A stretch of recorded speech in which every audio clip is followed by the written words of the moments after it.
After she lost her job, her wealthy husband suddenly said, "From now on, we split everything 50-50. I'll only care for myself." She didn't cry. She didn't shout.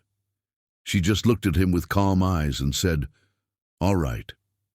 He didn't expect what happened after that. A true story for my beautiful family. Hi, my beautiful family. May the Almighty surround you with a shield of protection so strong that no sorrow can break it, no darkness can touch it. May every woman in this family walk with grace, strength, and honor, for she is the heartbeat of life. May every man carry wisdom and gentleness, standing tall with love, never with pride. And may every child grow in joy, faith, and unshakable hope, bringing laughter that heals every wound. I pray your homes overflow with harmony, your hands never run empty, and your hearts never lose the fire of love. May your journeys be guided by light, your struggles turn into blessings, and your souls find peace so deep that nothing in this world can steal it away.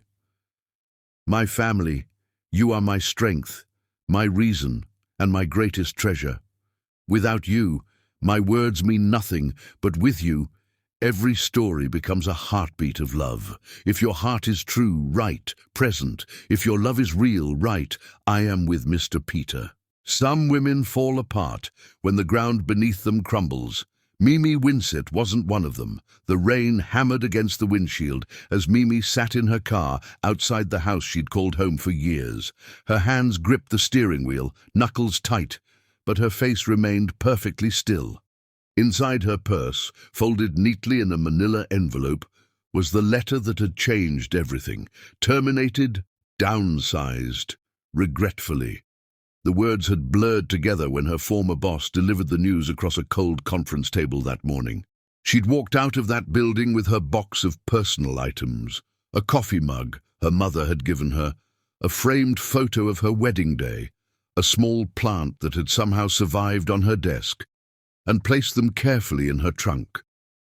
The security guard had given her a sympathetic smile. The receptionist had looked away, and Mimi had kept her head high, her steps measured, her dignity intact. Now, sitting in the driveway, she took 3 deep breaths. This was temporary. They had savings. They had each other. Don would understand. They'd weathered storms before. His mother's illness, the miscarriage, the year his business nearly went under before it exploded into success. This was just another storm, and they would get through it together. She gathered her things and walked to the front door. The house smelled like expensive leather and wood polish. Don had renovated extensively after his real estate ventures took off, transforming their modest home into something that belonged in a magazine. Marble countertops, custom cabinets, a wine cellar he'd installed last year. Sometimes Mimi missed the simpler version of their life, but she'd never complained.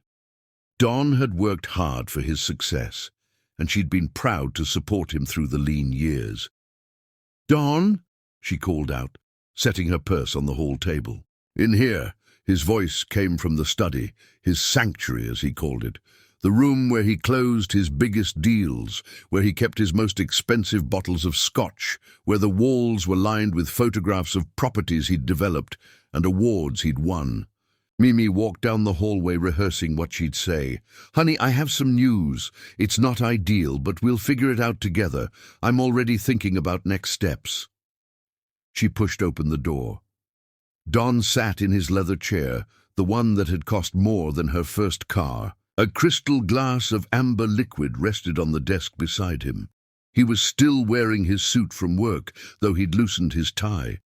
When he looked up at her, there was something in his eyes she didn't recognize. Something cold. "How was your day?" she asked, trying to sound normal. "Productive. Closed the Riverside development. 3 million profit."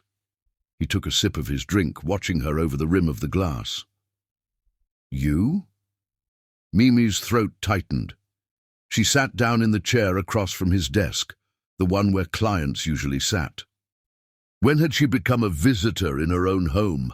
"I need to tell you something," she began. "You got fired. The words hit her like a slap. "How did you—" "Janet from your company called looking for you. Said she wanted to check in, see how you were handling things. I put it together." He set his glass down with a deliberate click. "So, you're unemployed." The whole department was let go. It wasn't performance-related. They're restructuring, and I don't need the details, Mimi. Don leaned back in his chair, his fingers steepled under his chin. "What I need is for you to understand something. Things are going to change around here." A chill ran down her spine. "What do you mean?" "I mean, I've been thinking about this for a while, even before today." He gestured vaguely around the room. "All of this, the house, the lifestyle, the comfort you enjoy, it comes from my work, my deals, my risk. And I've been fine with that because you were contributing too. But now, Don, I'll find another position. I have connections. I can reach out. That's not the point." He stood up, walking to the window that overlooked their manicured backyard. "The point is that I'm tired of carrying dead weight. I built an empire while you coasted on a middle management salary. And now you don't even have that." Mimi felt like she'd been punched in the stomach. "Dead weight? Don, I supported you for years when you were starting out. I worked 2 jobs so we could make rent while you chased your dreams. I believed in you when nobody else did. And I'm grateful for that. Ancient history aside, we're talking about right now." He turned to face her, and his expression was harder than she'd ever seen it. "From now on, we split everything 50-50. You want to eat? Pay for half the groceries. You want to keep living here? Cover half the mortgage. You want to drive? That car in the driveway? Half the insurance, half the gas. Are you serious right now?" Deadly serious. He walked back to his desk, pulled out a legal pad, and started writing. "I'll only care for myself from this point forward. You're a grown woman. You can figure out your own situation. Maybe it'll motivate you to get off your ass and rebuild your career, instead of moping around here feeling sorry for yourself." The room spun. Mimi gripped the arms of the chair, trying to process what was happening. This man she'd married, the man who'd promised to love her in sickness and in health, for richer or poorer, was abandoning her in her moment of need. "You're my husband," she said quietly, "and you're my wife, which means you're supposed to be my partner, not my dependent. Equal contributions, Mimi. That's what partnership means. I carried you long enough." Something inside her went cold, not hot with anger, not burning with hurt. Cold, clear, crystalline. She looked at him, really looked at him, and saw a stranger wearing her husband's face. A stranger who kept score. A stranger who viewed love as a transaction. The old Mimi, the Mimi from this morning, would have cried, would have begged, would have promised to do better, be better, try harder, that Mimi had believed they were a team, but that Mimi had died somewhere between the conference room and this moment. The new Mimi stood up slowly. She smoothed her skirt. She met Don's eyes with a gaze so steady it made him shift in his chair. And then she spoke, her voice calm as still water. "All right." Don blinked. "What?" I said. "All right. 50-50. You take care of yourself, I'll take care of myself. That's what you want, isn't it?" He'd expected tears. She could see it in the way his mouth opened slightly, the way his shoulders had tensed for a fight. He'd been ready to stand his ground against her breakdown, to be the strong one who held firm while she crumbled. "Well," he said, recovering quickly, a smirk sliding across his face. "Good. I'm glad we understand each other. I was prepared for this to be much more dramatic. No drama necessary. You've made yourself perfectly clear." Mimi picked up her purse from where she'd set it on the floor. "I'll start looking for work tomorrow. In the meantime, I'll handle my own expenses." That's what I like to hear. A little adversity builds character. He sat back down, already dismissing her, reaching for some papers on his desk. "Oh, and Mimi, Don't expect me to go easy on you just because we're married. Business is business. Life is life. You're on your own now. I understand completely. She walked to the door, her heels clicking on the hardwood floor. Her hand was on the doorknob when Don spoke again, his voice dripping with satisfaction. You know what? This might be the best thing that ever happened to you. Maybe you'll finally learn what it takes to really succeed instead of settling for mediocrity. Mimi paused. She didn't turn around. She simply stood there, her back straight, her head high.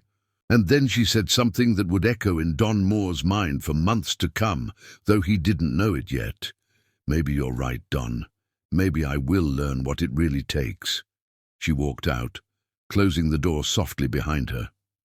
Don smiled. To himself, took another sip of his scotch and returned to his paperwork. He didn't hear Mimi walk down the hall to the guest bedroom, didn't see her set her purse on the bed and sit down at the small desk in the corner, didn't watch as she opened her laptop with hands that no longer trembled, and he certainly didn't see the look in her eyes, the look of a woman who'd just been shown exactly who she was married to, and had decided in that moment who she would become instead. Outside, the rain continued to fall, but inside that guest bedroom, something else was beginning.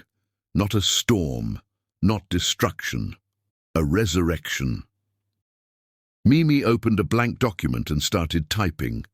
Not a resume, not a job application. Something else entirely. A list, a plan, a future that didn't include waiting for Don Moore to remember she existed. The man who'd just told her she was on her own had no idea what he'd just unleashed, and by the time he figured it out, it would be far too late to take back those words. Chapter 2. The Rebirth Begins. Silence can be the loudest form of rebellion. The guest bedroom became Mimi's war room. That first night, she didn't sleep.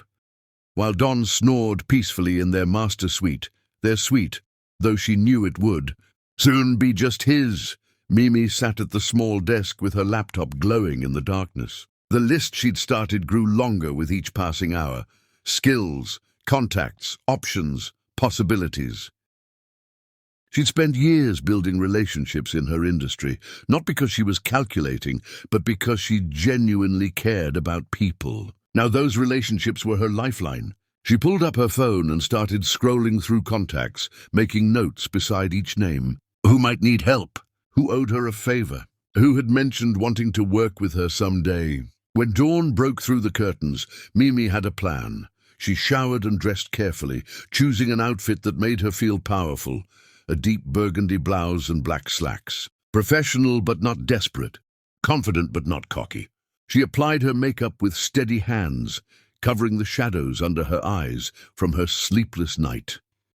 In the kitchen, Don was making himself breakfast. Eggs, bacon, toast, fresh squeezed orange juice. The entire spread. He didn't look up when she entered. Morning, she said evenly. Morning, he bit into his toast. Scrolling through something on his phone, Mimi opened the refrigerator, pulled out the ingredients for a simple breakfast, and started cooking. A single egg, one piece of toast. She could feel Don watching her from the corner of his eye. That's all you're eating? He asked. That's all I'm paying for. Something flickered across his face, surprise maybe, or annoyance that she was actually following through. But he said nothing, returning his attention to his phone. They ate in silence. Mimi finished first, washed her plate and grabbed her purse. Where are you going? Don asked. Out. Out where? She paused at the kitchen doorway, considering how much to tell him. In their old life, she would have shared every detail. Excited about her plans, eager to discuss strategy with her partner. But that life was gone, dissolved in a glass of expensive scotch and cruel words. To handle my business, she said simply. You take care of yourself. I'll take care of myself. Remember? She left before he could respond. The coffee shop where she'd arranged to meet Janelle Hartwell was busy with the morning crowd. Mimi ordered a small black coffee, no cream, no sugar, no $3 additions, and found a quiet corner table. Her bank account could handle the essentials, but every dollar mattered now. She'd opened a new account the night before, one that was hers, alone. The modest savings she'd accumulated from birthday gifts and small bonuses over the years had gone into it. It wasn't much, but it was hers. Mimi. Janelle appeared radiant as always, carrying a large caramel latte and wearing a smile that could light up a room. She owned a small boutique that catered to professional women, and Mimi had helped her with some promotional strategies years ago. They'd stayed in touch, meeting for coffee every few months to catch up. "Thank you for meeting me on such short notice," Mimi said as Janelle sat down. "Of course. Your message sounded urgent. Is everything okay?" Mimi had rehearsed this moment. She could play it two ways, victim or victor. She chose victor. "I'm transitioning out of my previous position and looking to do some freelance consulting work. I thought of you because I know you've mentioned wanting to expand." "I'd love to help." Janelle's eyes lit up. "Oh, that's perfect timing. I've been drowning trying to figure out how to reach more customers. The boutique is doing okay, but I know it could be doing so much better. I just don't have the expertise. Tell me about your challenges." They talked for over an hour. Janelle needed help with everything. Getting more foot traffic, building an online presence, connecting with customers in meaningful ways. Mimi's mind raced with ideas, strategies she'd used in her previous role that would work perfectly for a small boutique. "I can help you," Mimi said finally. "I'll create a complete plan for you, specific, actionable, nothing vague or theoretical. You'll know exactly what to do and why." "That sounds amazing. How much do you charge?" This was the moment. Mimi thought about Don's words, dead weight, mediocrity, carrying her. She thought about the master bedroom she'd been exiled from, and the 50-50 split that was really a 100-0 split of cruelty. "Let's start with a trial period. You pay me based on results. If my strategies work, we'll discuss a larger arrangement. If they don't, you owe me nothing. Mimi, I can't let you work for free. I'm not working for free. I'm investing in both of us. You need help you can afford. I need to rebuild. We'll help each other." Janelle reached across the table and squeezed Mimi's hand. "You're amazing, you know that? I don't know what happened with your previous job, but whoever let you go is an idiot." "Thank you," Mimi said softly. "That means more than you know." They shook hands, and Mimi left the coffee shop with her first client. Over the next few weeks, Mimi lived two lives. In the house, she was a ghost. She bought her own groceries, kept them on a separate shelf in the refrigerator that she marked with her name. She cooked her own simple meals, while Don ordered takeout from expensive restaurants. She washed only her own dishes. She paid exactly half of every bill, tracking everything in a spreadsheet. Don seemed pleased with the arrangement. He started coming home later, mentioning dinners with colleagues, drinks with clients. Her name started appearing in his stories. Kimberly from the office, young, ambitious, always laughing at his jokes. Mimi listened with the polite interest of a stranger. "Kimberly thinks I should invest in that new development downtown," Don said one evening, pouring himself wine. He didn't offer Mimi a glass. "She's sharp. Really gets the vision." "That's nice," Mimi replied, not looking up from her laptop. "You don't care." "Should I?" "You're taking care of yourself." "I'm taking care of myself." He frowned, clearly disappointed that his subtle attempts to make her jealous were falling flat. "I just thought you'd be interested in my work. You used to care about my deals." "I used to care about a lot of things," Mimi said evenly. "But you made it very clear that this is a business arrangement now, not a partnership. So I'm treating it like business. Your deals are your business. Mine are mine. Fine." He grabbed his wine glass and left the room. Mimi returned to her work, because outside that house, she was building something. Janelle's boutique transformed. Mimi created simple but effective strategies that brought in new customers. Word spread. A friend of Janelle's asked if Mimi could help her restaurant. Then a neighbor needed help with her home staging business. Then a former colleague from Mimi's old company reached out. He'd started his own firm and needed someone who understood his vision. The money started small, barely enough for groceries, but it grew. Slowly, steadily, dollar by dollar, Mimi created a separate bank account for her earnings. She deposited every payment, no matter how modest. She watched the balance climb with a satisfaction that had nothing to do with the numbers and everything to do with what they represented.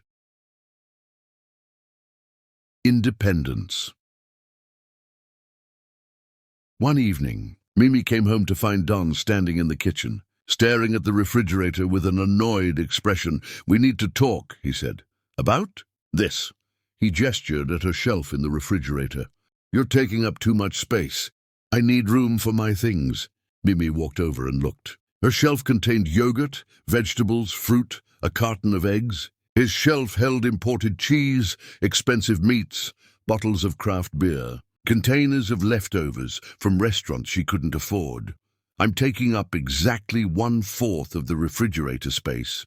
Don, which is less than half in case you're counting. It's not about the space. It's about the principle. This isn't working." "What isn't working?" "This arrangement. This cold shoulder routine. I thought if I gave you some tough love, you'd snap out of it. But you're being ridiculous. It's been weeks, Mimi, and I've been respecting your wishes. 50-50. You take care of yourself." "I take care of myself." "I didn't mean forever," he snapped. "I meant until you got your act together and found another job." Mimi closed the refrigerator door carefully and turned to face him. "I have multiple clients now. I'm earning income. I'm paying my half of everything. What exactly is the problem?" "The problem is that you're acting like we're roommates instead of a married couple." The words hung in the air between them. Mimi felt something sharp in her chest, but she didn't let it show on her face. "You told me you'd only care for yourself. Did you mean it or not?" Don faltered. "I meant you needed to be independent. Not that we'd live like strangers. Then you should have said what you meant. Because I took you at your word, Don.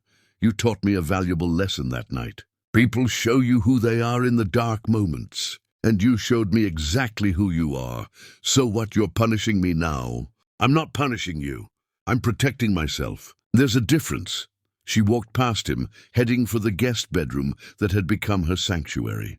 Behind her, she heard him mutter something under his breath, heard the clink of a glass, heard his footsteps retreat toward his study. Mimi closed the door, leaned against it, and let out a breath she hadn't realized she'd been holding. Her phone buzzed. A text from Janelle. "OMG Mimi, just had our best sales day ever. Your strategies are working. Can we talk about making this permanent?" Mimi smiled, the first genuine smile she'd felt in weeks. She typed back, "Let's talk tomorrow. I have some ideas about expanding even further." She set her phone down and opened her laptop. There was another message waiting for her, this one from Tobias Langford, Janelle's cousin. He wanted to meet. Said he had a business opportunity that could change everything. Mimi added it to her calendar. Outside her door, she could hear Don moving around the house. His house, as he'd made abundantly clear. She was just a tenant now, paying rent on a life that used to be hers. But as she looked at her growing client list, her increasing bank balance, and the calendar full of meetings and possibilities, Mimi realized something profound. She was finally building a life that was truly hers. One that nobody could take away. One that didn't depend on someone else's generosity or cruelty. And this was only the beginning. Chapter 3. The Underground Empire. While he was busy watching her fall, she was busy learning to fly. The diner where Mimi met Tobias Langford smelled like coffee and possibility.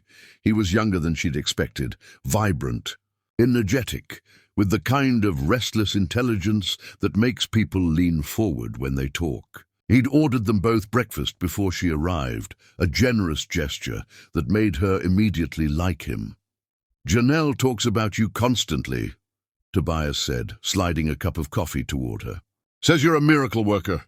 Her boutique is thriving. She did the work. I just helped her see what was already there. That's exactly the kind of thinking I need." He pulled out a worn notebook, flipped it open to pages covered in sketches and notes. "I've been trying to launch something for 2 years now, but I kept hitting walls. Then Janelle mentioned you, and I thought, maybe I've been asking the wrong people for help. Tell me about it."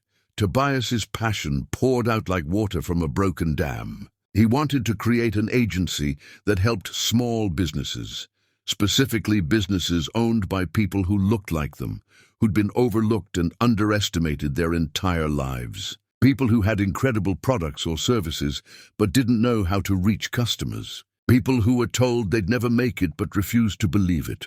The market's completely underserved, he explained, his hands moving as he talked. These businesses get ignored by the big agencies because they don't have massive budgets. But they're the backbone of our communities. They're the future. They just need someone to believe in them. Mimi felt something stir in her chest. This wasn't just another client project. This was a mission. What's stopping you? She asked, honestly. I need a partner, someone who understands strategy, who can talk to clients and make them trust us. I'm good with the creative side, the vision, but I need someone who can translate that vision into results. He looked at her directly. Janelle thinks you're that person. I'm flattered, but I'm not in a position to invest much capital. I don't need your money, Mimi. I need your mind, your experience, your ability to see what others miss. He slid a piece of paper across the table. Here's what I'm proposing. Equal partnership. We split everything down the middle. Responsibilities, decisions, profits. I'll handle creative and operations. You handle strategy and client relations. We both hustle until this thing takes off. Mimi looked at the paper, then at Tobias. She thought about her life just a few months ago. Comfortable, secure, dependent. She thought about Don's words. Dead weight. Mediocrity. What would we call it? She asked. I was thinking elevation brands. Because we elevate businesses that deserve to rise. The name resonated. Elevation, rising. Exactly what she was doing herself. She thought about the money she'd saved from her old job. Money. Don never knew existed because she'd kept it separate just in case. Emergency money. It wasn't much, but it was enough to invest in something that mattered. I have some funds I can contribute, she said slowly. Not a fortune, but enough to help us get started. And I have time, energy, and determination to make this work. Tobias extended his hand across the table. Partners? Mimi shook it firmly. Partners. They spent the next several hours mapping out their strategy. Target clients, service offerings, pricing structures. By the time they left that diner, Elevation Brands had transformed from a dream to a plan. Mimi came home that evening with a lightness in her step she hadn't felt in months. Don was in the living room watching television, an empty bottle of wine on the coffee table beside him. You're home late, he said, without looking at her. I had a meeting. Must have been important. It was. She didn't elaborate. He finally turned to look at her. You seem different, do I? Happy, like you're enjoying this whole independent woman act. It's not an act. Don, this is my life now, right? Your life of hustling for scraps while I close million-dollar deals. He laughed, but it sounded hollow. Kimberly and I celebrated at Rousseau tonight. Best restaurant in the city. You should have seen the wine list.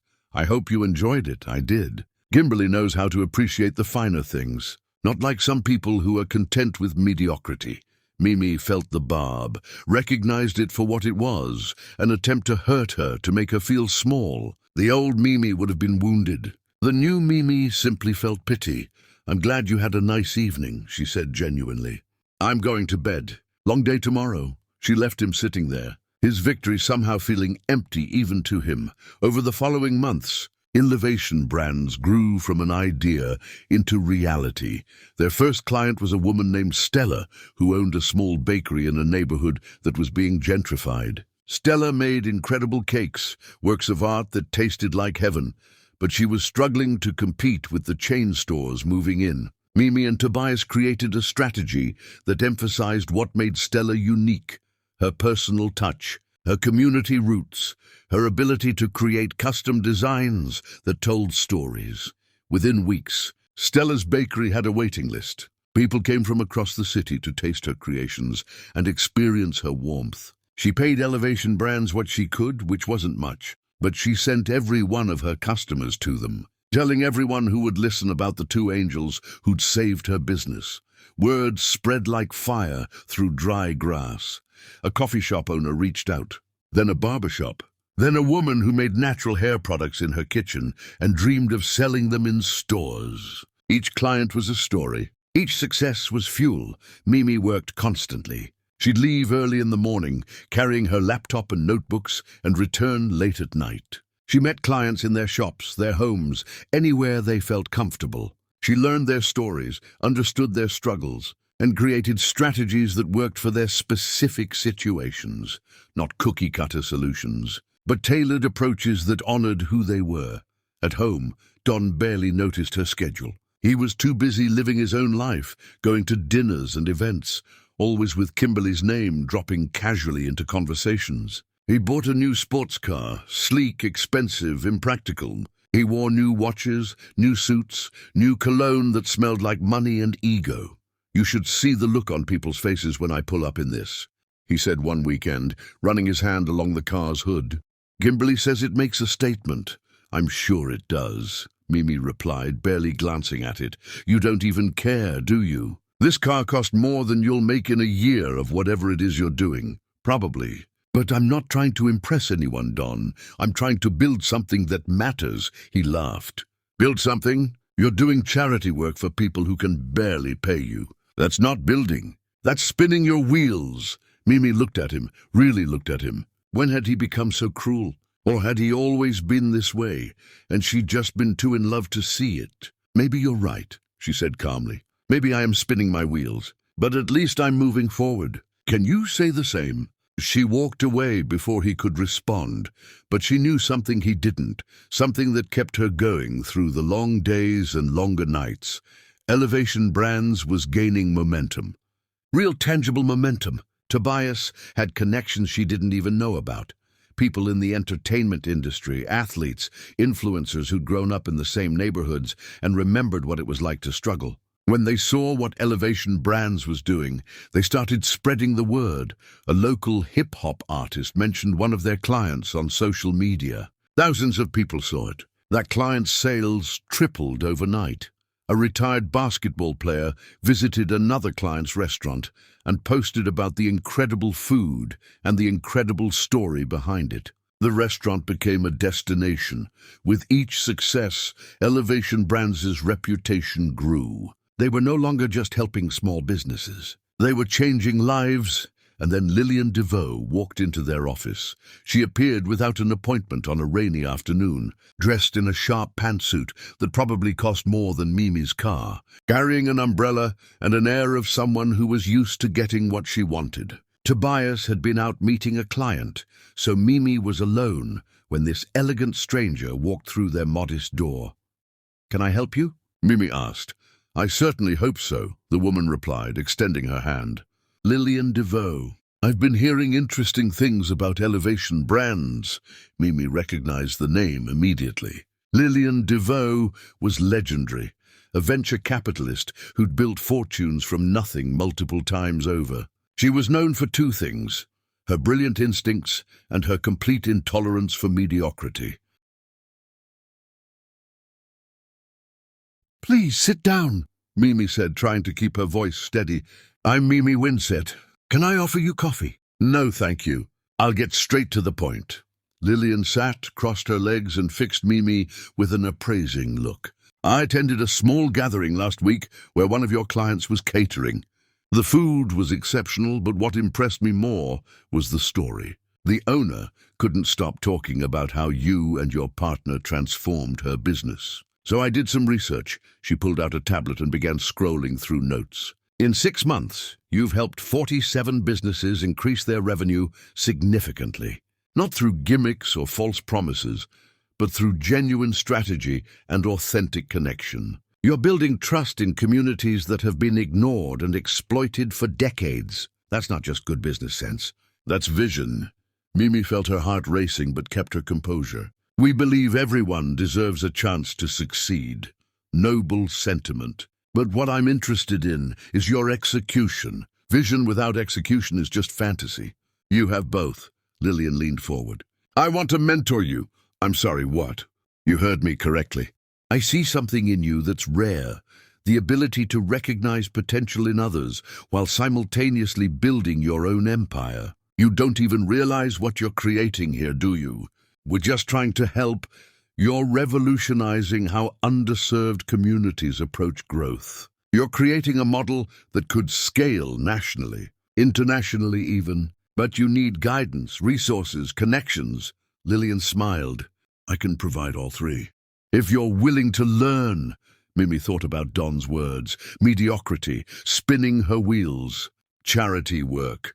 She thought about Stella's bakery with its waiting list, about the coffee shop that was now franchising, about the hair product maker who'd just signed a deal with a major retailer.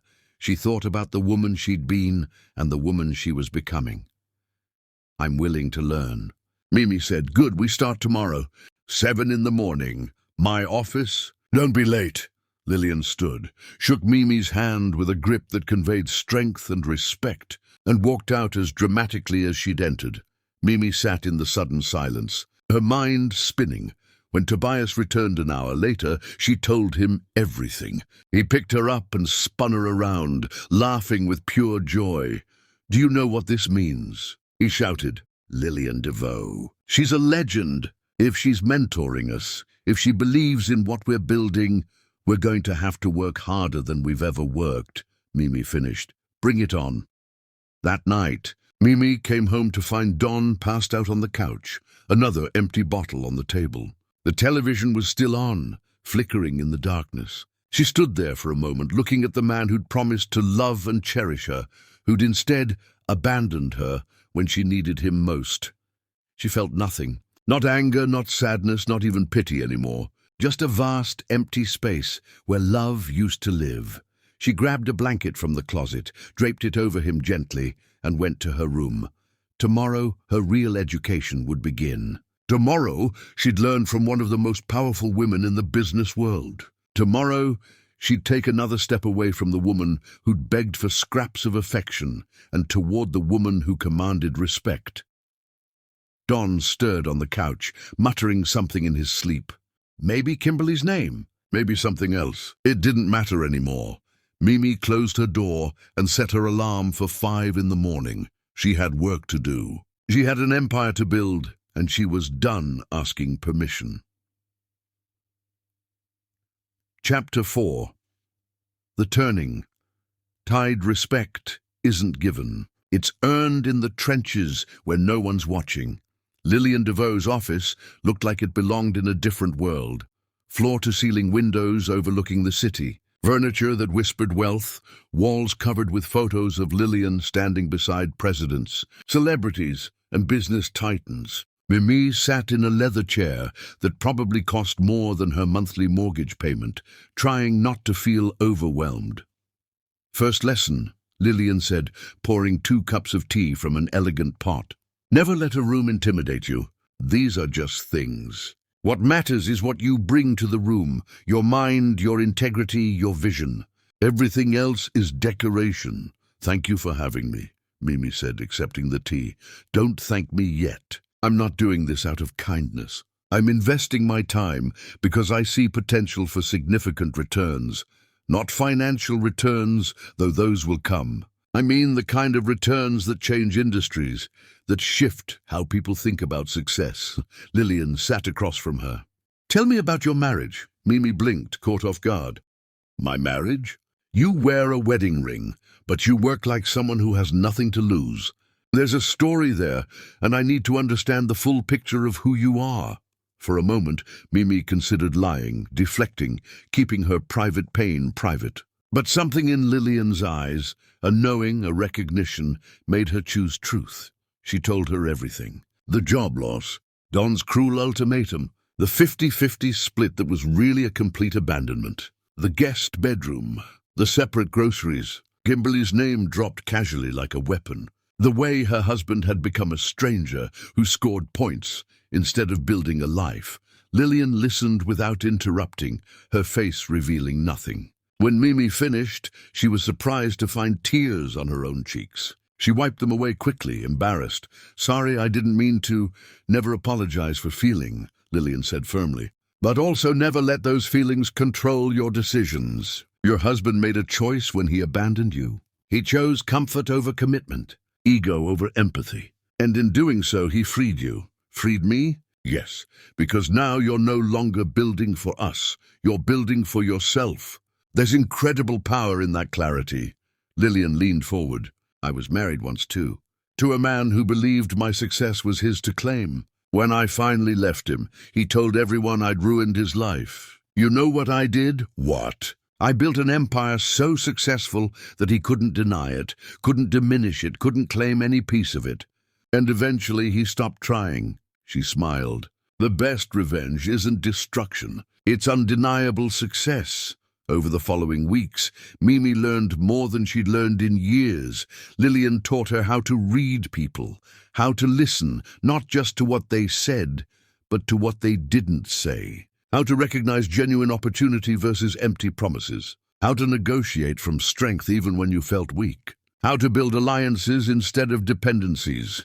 People respect those who respect themselves, Lillian explained during one session. If you act like you're grateful for scraps, people will throw you scraps. If you act like you're offering value, people will pay for value.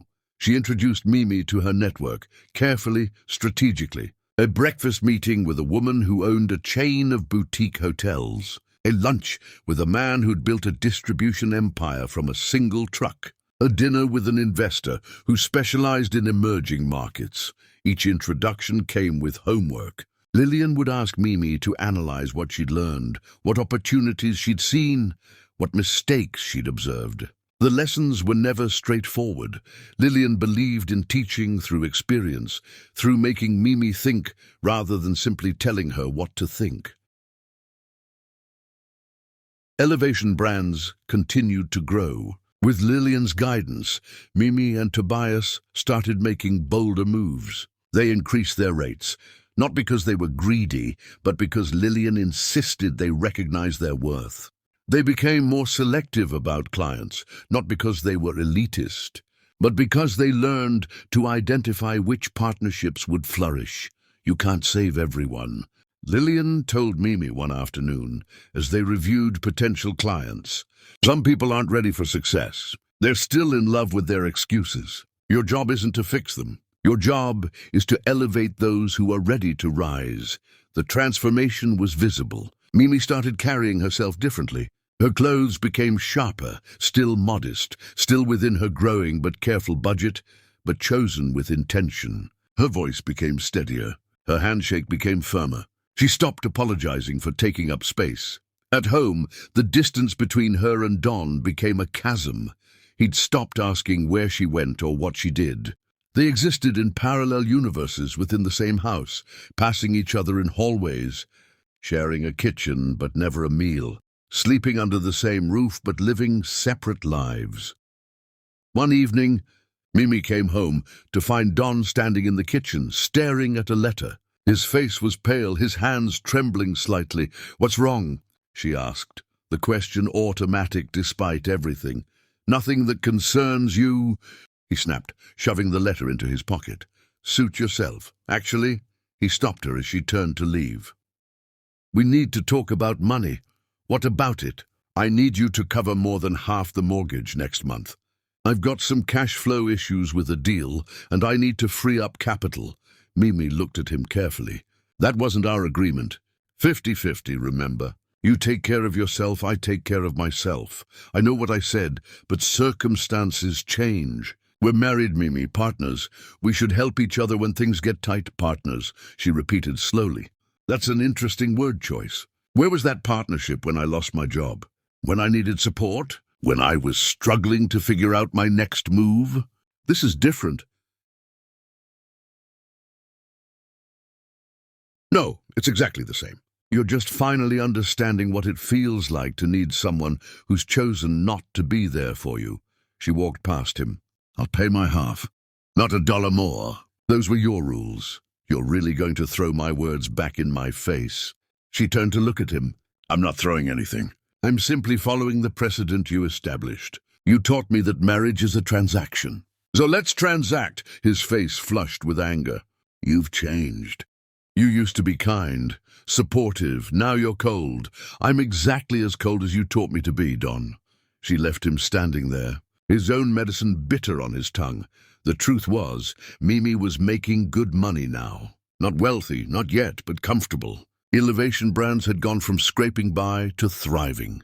They'd moved into a better office space, hired 2 employees. created systems that allowed them to help more clients more effectively. But more than the money, Mimi had gained something infinitely more valuable: credibility. People started recognizing her at networking events. Former colleagues who'd pitied her after her job loss now approached with respect, asking for advice, requesting introductions to Lillian. Strangers thanked her for the work she'd done helping businesses in their neighborhoods. One afternoon, Lillian called her into the office for an unscheduled meeting. "Sit down," Lillian said, her tone serious. "We need to talk about your next step." "What do you mean?" "You've been my protege for months now. You've learned quickly, applied lessons effectively, and exceeded every expectation I had. You're ready for something bigger. Elevation Brands is doing well. Elevation Brands is doing very well. But you're playing too small. You're helping dozens of businesses. You should be helping hundreds, thousands." Lillian pulled out a folder. "I've been working on something.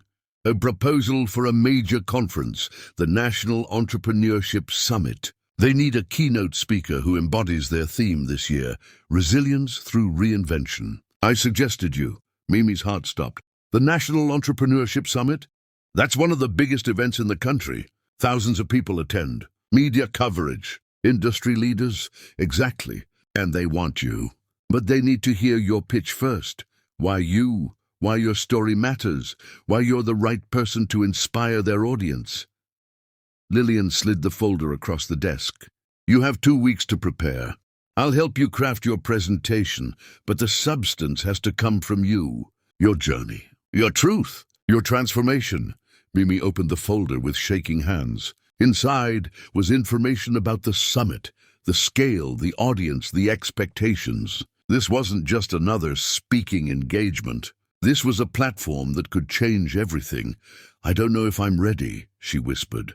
"I wouldn't have suggested you if you weren't. But here's what you need to understand. Mimi, readiness isn't about feeling confident. It's about being willing to be uncomfortable in pursuit of growth. You've been uncomfortable for months now.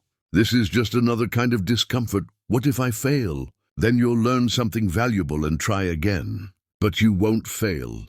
Do you know why?" Lillian leaned back in her chair, her gaze penetrating. "Because you've already survived the worst. You've been betrayed by the person who promised to love you most. You've rebuilt yourself from nothing. You've turned pain into purpose. Compared to what you've already endured, standing on a stage is nothing." Mimi looked down at the folder, at the opportunity that terrified and thrilled her in equal measure. She thought about the woman who'd lost her job and accepted her husband's cruelty with quiet dignity. She thought about the woman who'd worked through sleepless nights to build something meaningful. She thought about the woman she was becoming, confident, capable, unbreakable. "Okay," she said. "I'll do it. I know you will. Now get out of here and start preparing. You've got work to do." Mimi left Lillian's office, walking on air, her mind already racing with ideas, stories, messages she wanted to share. She was so focused on her thoughts that she almost didn't notice the text from Tobias. "Emergency. Client crisis. Need you ASAP." She quickly shifted gears, heading to the office. Crisis management was part of the job, and she'd learned to handle pressure with grace. But as she drove through the city streets, she caught her reflection in the rearview mirror and barely recognized herself. This woman had sharp eyes, determined jaw, the faint smile of someone who discovered her own strength. This woman was nobody's second choice. This woman was building an empire. And the best part? She was only just getting started. Chapter 5, The Ascension. The world loves a comeback story, especially when it's written by a woman who refused to stay down. The magazine landed on Mimi's desk with a soft thud that echoed like thunder. Business Horizon magazine. The cover featured 3 entrepreneurs who disrupted their industries. And there, in the bottom right corner, was a smaller image, Mimi's face, professional and composed, with text that read, "From layoff to launch, the Mimi Winsett story." Tobias stood in the doorway, grinning like a proud parent. "Have you seen it yet? Have you actually read the article?" "I just got my copy," Mimi said, her hands hovering over the magazine, almost afraid to touch it. Read it out loud. I want to hear how amazing you sound when someone else tells your story. She opened to the feature spread, 4 full pages with photos of her at elevation brands, with clients, at speaking events. The headline was bold and unapologetic, How Mimi Winsett Built an Empire on Her Own Terms. She began reading, her voice shaky at first, then growing stronger. When Mimi Winsett lost her job, she could have seen it as an ending. Instead, she saw it as an invitation to rebuild herself, to rediscover her power, to create something that mattered. Just months after being downsized, Winsett co-founded Elevation Brands, an agency dedicated to helping underserved businesses reach their potential. But Elevation Brands is more than just another consulting firm. It's a revolution in how we think about success, community, and the power of authentic connection. The article went on, detailing her journey, her philosophy, her impact. It quoted clients whose lives had changed because of Elevation Brands. It mentioned Lillian DeVoe's mentorship. It called Mimi a visionary with the rare ability to see potential where others see problems. When she finished, Mimi looked up to find Tobias wiping tears from his eyes. We did it, he said softly. We really did it. We're doing it, Mimi corrected. This is just the beginning, but she knew this wasn't just another milestone. This was validation. This was proof. This was the world saying, you matter. Your work matters. Your story matters. The article spread faster than wildfire. Within hours of the magazine hitting stands, Mimi's phone exploded with messages. Old colleagues, former classmates, people she hadn't spoken to in years, suddenly wanted to reconnect, congratulate, ask for advice. News outlets requested interviews. Podcasters wanted her on their shows. Universities invited her to speak to students. A local morning show called, asking if she'd appear for a segment about women rebuilding after career setbacks. She said yes, and when she walked onto that set in a sharp navy suit, answered the host's questions with poise and authenticity, shared her story without shame or apology, something shifted. The segment went viral. Clips circulated on social media. Comments flooded in, thousands of them. From women who'd felt invisible, who'd been told they weren't enough, who'd survived their own Don Moores and emerged stronger. You're giving people permission to rise, one comment read. Thank you for showing us it's possible. Mimi's face became synonymous with resilience, with transformation, with the radical act of refusing to stay small when the world tried to diminish you. Elevation. Brands couldn't keep up with the demand. They had to hire more staff, bring in additional resources, create systems to handle the avalanche of businesses seeking their help. What had started as Mimi and Tobias working from a small office had become a legitimate agency with a growing team and a reputation that opened doors. Mimi's wardrobe changed. Not drastically. She wasn't trying to impress anyone with designer labels or flash. But she invested in quality pieces that made her feel powerful. She carried herself differently, walked into rooms like she belonged there because she did. She started working with a stylist, not out of vanity, but because Lillian had taught her that presentation matters, that people make judgments in seconds, and controlling that narrative was strategic. Her hair, which she'd been wearing in a practical bun for months, now fell in confident waves. Her makeup was subtle but polished. She looked like someone who'd claimed her power and wore it comfortably. At home, Don barely noticed, or rather, he pretended not to notice, but she'd catch him sometimes, watching her with an expression she couldn't quite read. Confusion maybe, or regret. She didn't care enough to ask. One evening, she came home to find him in the living room with several of his colleagues. They'd been drinking, celebrating some deal, and their laughter filled the house. Mimi! One of the men called out, Harold, Don's business partner. We were just talking about you. Saw you on television this morning. Very impressive. Thank you, she said politely, moving toward the stairs. No, seriously, come join us. Tell us about this elevation thing you're doing. I'm sure Don's already told you all about it. An awkward silence fell. The men exchanged glances. Harold cleared his throat. Actually, Don mentioned you were doing some freelance work, but he didn't say it had become such a big deal. That magazine article was something else. Empire on our own terms? That's quite a headline. Mimi looked at Don, who was staring intensely at his glass, his jaw tight. It's been a journey, she said simply. If you'll excuse me, I have an early morning. As she climbed the stairs, she heard one of the men say, Your wife's impressive. Don, you must be proud. She didn't hear his response. The recognition continued to build. Invitations poured in, not just to speak, but to participate in panels, to mentor other entrepreneurs, to join boards and committees. Every appearance led to more opportunities. Every opportunity led to more visibility. And then came the letter from the National Entrepreneurship Summit. Mimi opened it alone in her office at Elevation Brands, her hands trembling slightly. Inside was formal confirmation. She'd been selected as a keynote speaker, not a panel participant, not a workshop leader, a keynote speaker. Main stage, primetime slot, thousands in attendance, media coverage from major outlets. The theme of her talk, Rising from the Ashes, How Crisis Becomes Catalyst.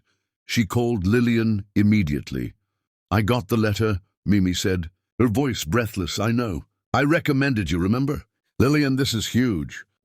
I don't even have words. Then find them. You have a speech to write, and it needs to be perfect. Not polished to death corporate perfect. Real perfect. The kind of perfect that makes people feel something. They worked on that speech for weeks. Lillian pushed her, challenged her, forced her to dig deeper than she was comfortable digging. To talk not just about her success, but about her pain. Not just about her triumph, but about her terror. People don't connect with perfection, Lillian insisted during one particularly grueling session. They connect with truth. Your truth is that you were broken and you rebuilt yourself. Don't sanitize that. Don't make it neat. Make it real. Mimi rewrote the speech dozens of times. She practiced in front of Tobias, who gave honest feedback. She practiced in front of her team, who asked questions that made her think. She practiced alone late at night, imagining the massive audience, feeling the fear, pushing through it. And finally the day arrived. The National Entrepreneurship Summit was held in a convention center that seemed impossibly vast. Thousands of attendees, hundreds of vendors, speakers from around the country sharing their stories, their strategies, their visions for the future. Mimi arrived early, dressed in an emerald gown that Lillian had helped her choose, bold, beautiful, commanding. Her hair was styled perfectly. Her makeup was flawless. But beneath the polish, she was terrified. You're going to be amazing, Tobias said, squeezing her hand backstage. What if I freeze? What if I forget everything? What if, then you'll be human, and humans make mistakes. But you won't freeze, because you've lived this story. You don't have to remember lines. You just have to tell the truth. The introduction felt surreal. Someone she didn't know standing on that enormous stage, talking about her accomplishments, her journey, her impact. The audience, thousands of faces in the darkness beyond the lights, applauded as she walked out. For a moment, she stood there, overwhelmed by the magnitude of it all. This stage, this opportunity, this life she'd built from the rubble of her worst moment, and then she spoke. I was fired, she began, her voice clear and strong. Let me say that again, because there's power in being honest about our failures. I was fired, downsized, let go. However you want to phrase it, the result was the same. I was suddenly without a job, without a plan, and without the future I'd been counting on. She paused, letting the words settle. And on the worst day of my life, when I needed support most, someone I loved looked at me and said, "You're on your own." Those words nearly destroyed me, because here's what I learned in that moment. Sometimes the people who break us are actually freeing us. Breaking open the cage we didn't even know we were living in. The audience was silent, captivated. Mimi felt her fear dissolve, replaced by something else. Purpose. She told her story, not all of it, not the intimate details, but enough to show the struggle. The doubt. The nights she cried into her pillow. The mornings she forced herself to keep going when giving up seemed easier. The small victories that built into something larger.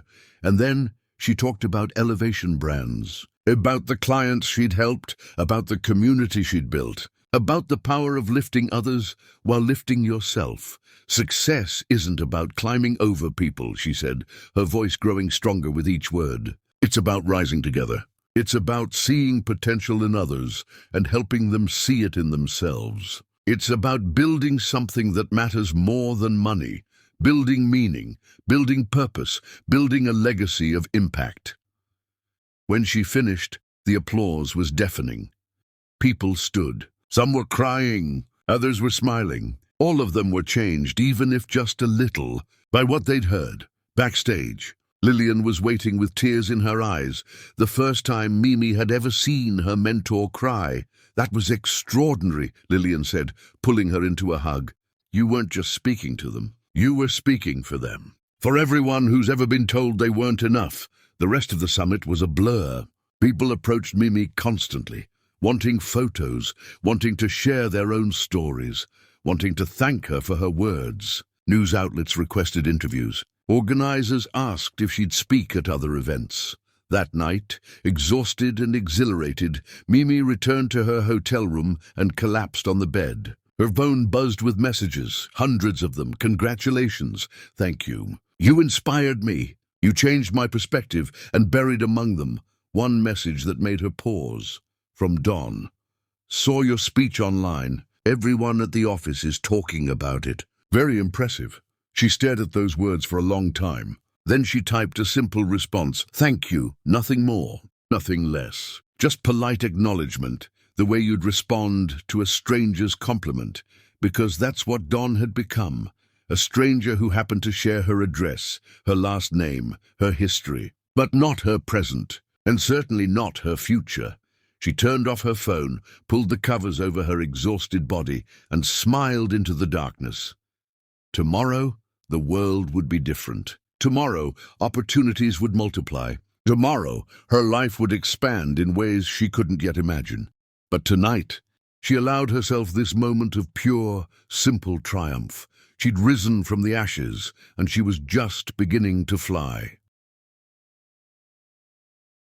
Chapter 6. The cracks appear pride comes before the fall, and Don Moore's pride was a skyscraper. The sports car was gone.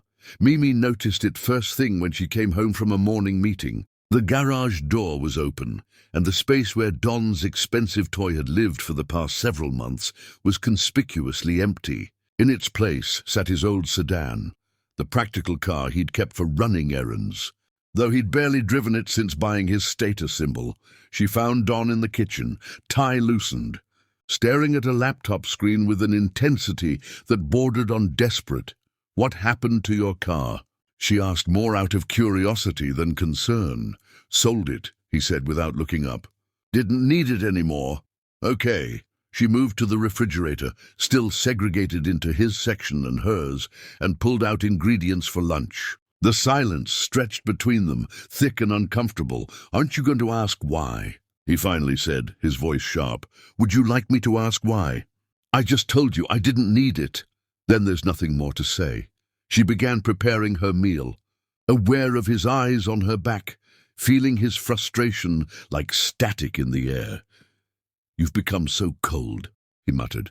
I've become what you taught me to be. Non-practical, independent, focused on my own business. He slammed his laptop shut with more force than necessary. You know what? I'm tired of you throwing that back in my face. I made one comment months ago, and you're acting like I committed some unforgivable sin. Mimi turned to face him, her expression calm. You didn't make a comment, Don. You made a choice. You chose to abandon me when I needed you. That's not something I throw back at you. It's something I remember. When I'm tempted to forget who you really are, I was trying to motivate you? No, you were trying to punish me for not being successful enough to deserve your support. There's a difference. She took her lunch and walked away, leaving him sitting there with his jaw clenched and his pride wounded. But the car was just the first crack in Don's carefully constructed facade. Over the following weeks, Mimi noticed other changes. The expensive bottles of wine stopped appearing. The elaborate takeout orders became simpler. The new clothes stopped arriving. Don started eating at home more often, though never sharing meals with Mimi, always at different times.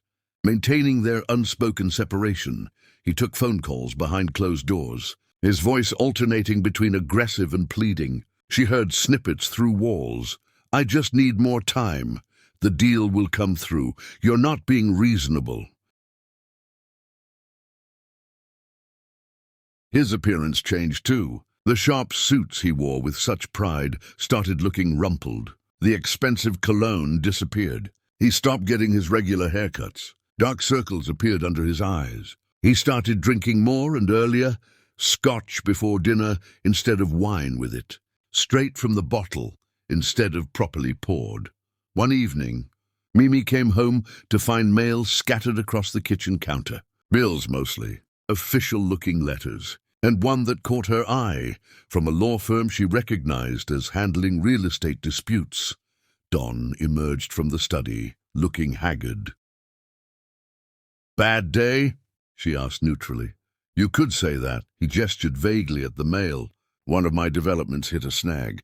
Partner backed out. Investors getting nervous. Nothing I can't handle. I'm sure you'll figure it out." "That's it? That's all you have to say?" "And what would you like me to say, Don? Maybe ask if I'm okay? Show some concern? Act like you actually care what happens to me?" Mimi set down her bag carefully. "When I lost my job, you told me I was dead weight. When I struggled, you told me to handle it myself. When I needed encouragement, you gave me cruelty. So forgive me if I'm not sure what response you're expecting from me now. That's different." "How? Explain to me how it's different." He opened his mouth, then closed it. They both knew there was no difference. The only thing that had changed was which one of them was drowning. "I need to borrow some money," he said finally, the words clearly painful to speak. "How much?" 20,000. Just temporarily. I'll pay you back when this deal sorts itself out." Mimi had that money. Elevation Brands was doing well, and her personal accounts had grown substantially. She could write that check without straining her finances. The old Mimi would have done it without hesitation, would have rushed to save him, because that's what love meant. But the new Mimi remembered being told she was on her own. "No," she said softly. "No? 50-50, remember? You take care of yourself. I take care of myself." Don's face flushed red. "This is serious, Mimi. I'm in real trouble here." "I'm sure you are, and I'm sorry to hear that. But you established the rules of our relationship. I'm just following them. You're being vindictive. I'm being consistent. There's a difference. When you needed me to understand that marriage was a transaction, I learned. Now you need to apply what you taught me." She walked past him toward her room, leaving him standing in the kitchen with his pride in pieces around his feet. That night, she heard him on the phone, his voice carrying through the walls. He was calling everyone he knew, asking for loans, trying to salvage whatever deal was collapsing. The confident swagger she'd grown accustomed to had vanished, replaced by desperation that would have moved her once. But hearts have limits, and hers had reached its maximum capacity for his pain. The next morning, Mimi left early for a meeting with potential new clients. When she returned that afternoon, she found Don still in his bathrobe, sitting on the couch with papers spread around him, his hair uncombed, his face unshaven. "Did you eat today?" she asked, the question automatic. "I'm not hungry." "Don, I said I'm not hungry." He swept his arm across the coffee table, sending papers flying. Then he put his head in his hands. "I'm losing everything, Mimi. Everything I built.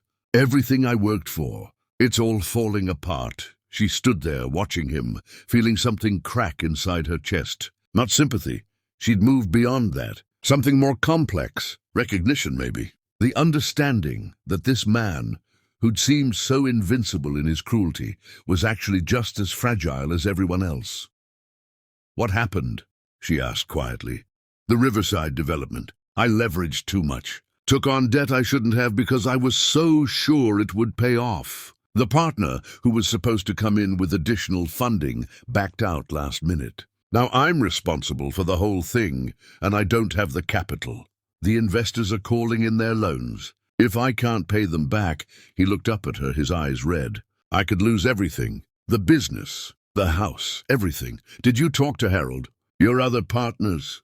They're distancing themselves, protecting their own interests. That's what smart business people do, right? Put themselves first. The irony hung in the air between them, heavy and unspoken. What about Kimberly? Mimi asked. Doesn't she have ideas? She always seemed to have so many opinions about your deals. Don's laugh was bitter. Kimberly? She stopped returning my calls the minute she heard I was in trouble. Turns out she was more interested in my success than in me. Funny how that works. Mimi sat down in the chair across from him, not close enough to comfort, but close enough to talk. What are you going to do? I don't know. I've been going over the numbers for hours. There's no good option. I either declare bankruptcy and lose my reputation, or I try to negotiate with the investors and hope they give me more time. Can you negotiate? Maybe, if I can show them I have a plan to recover. But every day that passes, the hole gets deeper. The interest compounds. The pressure increases. He looked at her with something like defeat. I was so arrogant, Mimi, so sure of myself, so convinced that I was untouchable. Yes, you were. Are you enjoying this? Watching me fall? She considered the question honestly. No, I'm not enjoying it, but I'm not trying to catch you either. You taught me that everyone needs to stand on their own. So that's what I'm doing. Standing on my own. Watching you stand on yours. That's cruel, is it? Or is it just consistent with what you asked for? Dawn looked away, unable to meet her eyes. They sat in silence for a long time, the afternoon light fading through the windows, casting long shadows across the room. Finally, Mimi stood. I have dinner plans. I'll be out late. With who? Clients. We're celebrating a successful campaign. Of course you are. While I'm here drowning, you're out celebrating. His voice was acidic, but underneath was something else. Envy, maybe. Or regret. That's how life works, Don. Some people rise while others fall. You can't expect the world to stop turning just because you're having a hard time. You certainly didn't expect it to stop for me. She left him sitting there in the dimming light, surrounded by his failing empire. The dinner that night was at an upscale restaurant, the kind Don used to frequent, the kind he used to brag about. Mimi sat with Lillian, Tobias, and several of their most important clients, celebrating a major win. The atmosphere was joyful, warm, full of laughter and toasts. To Elevation Brands, someone said, raising a glass. And to Mimi, who showed us what's possible when you refuse to give up. They all raised their glasses. Mimi smiled, feeling genuinely happy in a way she hadn't felt in months. These were her people now, her team, her community. They'd built something meaningful together, and that meant more than any single relationship ever could. Her phone buzzed. A text from Don. When are you coming home? She turned off her phone and returned her attention to the celebration. Whatever Don was facing, whatever consequences his choices had brought him, they were his to handle. Just like he'd told her to handle her own problems when she needed him most. The circle had completed itself, and Mimi felt nothing but the quiet satisfaction of a lesson, well taught by its own consequences. Chapter 7, The Reversal. Karma doesn't rush. It takes its time to get the address right. The lawsuit arrived on a Tuesday. Mimi came home to find Don sitting at the kitchen table, staring at legal documents spread before him like tarot cards, predicting a terrible future. He didn't look up when she entered, didn't acknowledge her presence at all. He just sat there, motionless, as though moving might make everything real. Don. Henderson's suing me. His voice was flat, emotionless. Claims I misrepresented the Riverside project. Says I knowingly withheld information about structural issues with the property. Wants his investment back plus damages. $2 million. Mimi set her bag down carefully. Did you withhold information? See, I didn't know about the issues when he invested. I found out later, and by then, he finally looked up at her. I was in too deep. I thought if I could just fix the problems quietly, nobody would need to know. But the contractor talked. Word got out. Now Henderson wants blood. You should call your lawyer. I did. He says I have a weak case. Says I should try to settle, but I don't have the money to settle. I used every available dollar trying to keep the project afloat. He gestured at the documents with disgust. This will destroy my reputation. Even if I survive it financially, nobody will want to work with me. I'll be known as the guy who cut corners, who misled investors. I'm sorry, Mimi said, and meant it. Not because she wanted to save him, but because watching anyone's downfall, even someone who'd hurt you, carries a certain sadness. Are you sorry? Don stood abruptly, knocking his chair backward. Or are you secretly thrilled? Is this what you wanted? To see me lose everything while you rise? I never wanted this, Don. I never wanted you to fail. I just wanted you to see me, to value me, to be my partner instead of my judge.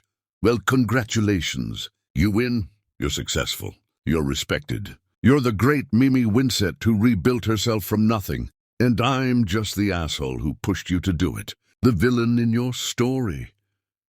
You're not the villain, Don. You're just not the hero. There's a difference.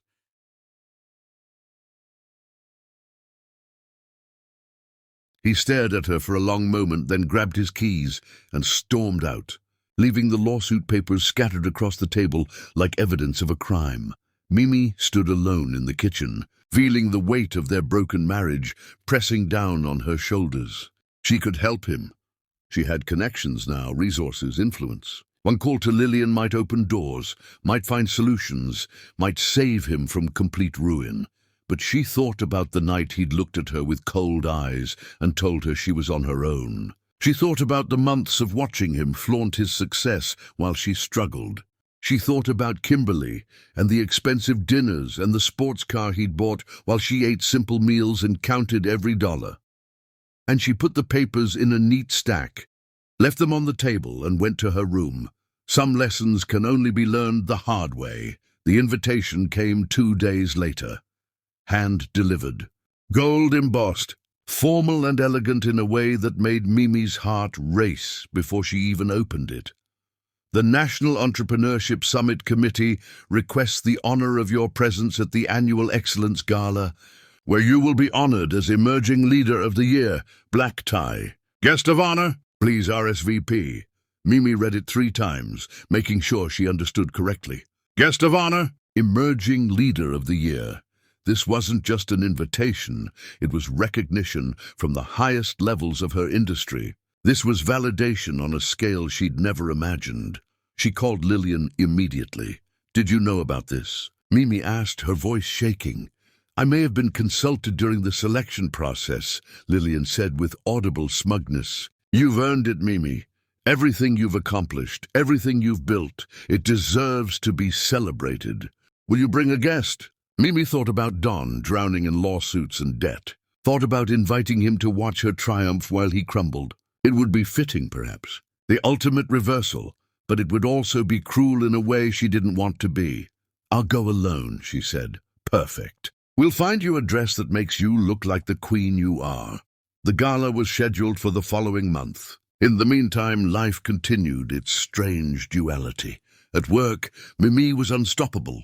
Elevation Brands landed its biggest client yet, a nationwide chain that wanted to revamp its community outreach. The contract was worth more than Mimi had made in an entire year at her previous job. She and Tobias hired more staff, moved into an even larger office, started planning expansion into other cities.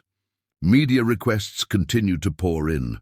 She was featured on a morning talk show panel about women in business.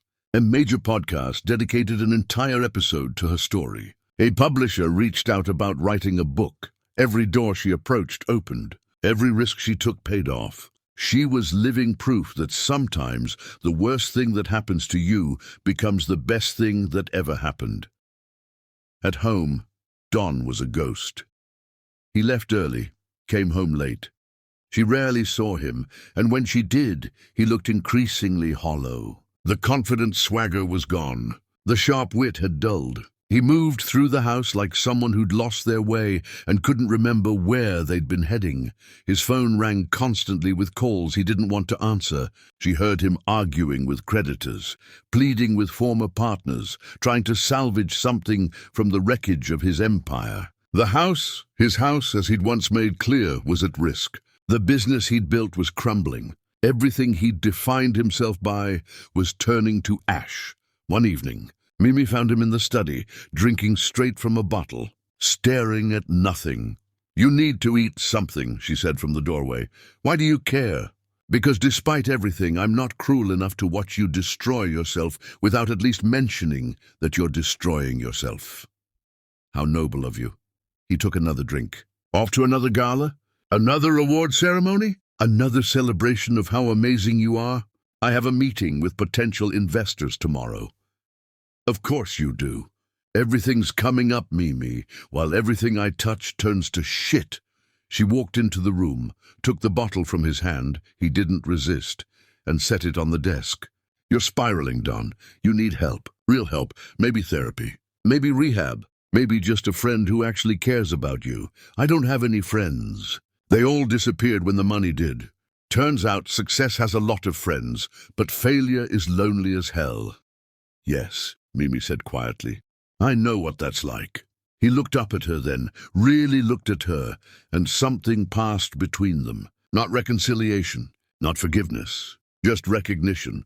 Two people who'd learned the same terrible lesson from opposite sides. "I was wrong," he said. "About you?" "About everything. I thought success made me better than everyone else. Thought money meant I deserved more respect, more loyalty, more everything. And now I'm learning what it feels like to be the one drowning while the world moves on. What will you do?" "Declare bankruptcy, probably. Start over. If anyone will give me a chance after this." He laughed bitterly. "Maybe I'll come work for you. You could hire me as a janitor or something. Complete the role reversal." "I wouldn't do that to you." "Why not? I deserve it. Maybe. But I'm not interested in revenge, Don. I'm interested in building something that matters. Your suffering doesn't make my success sweeter. It just makes everything sadder." She left him there with his bottle and his regrets, feeling older than her years. The night of the gala arrived like a culmination of everything Mimi had become. She wore a midnight blue gown that Lillian had helped her choose. Elegant, sophisticated, powerful. Her hair was styled in soft curls. Her makeup was flawless. She looked in the mirror and saw someone she barely recognized, someone confident, radiant, completely at ease in her own skin.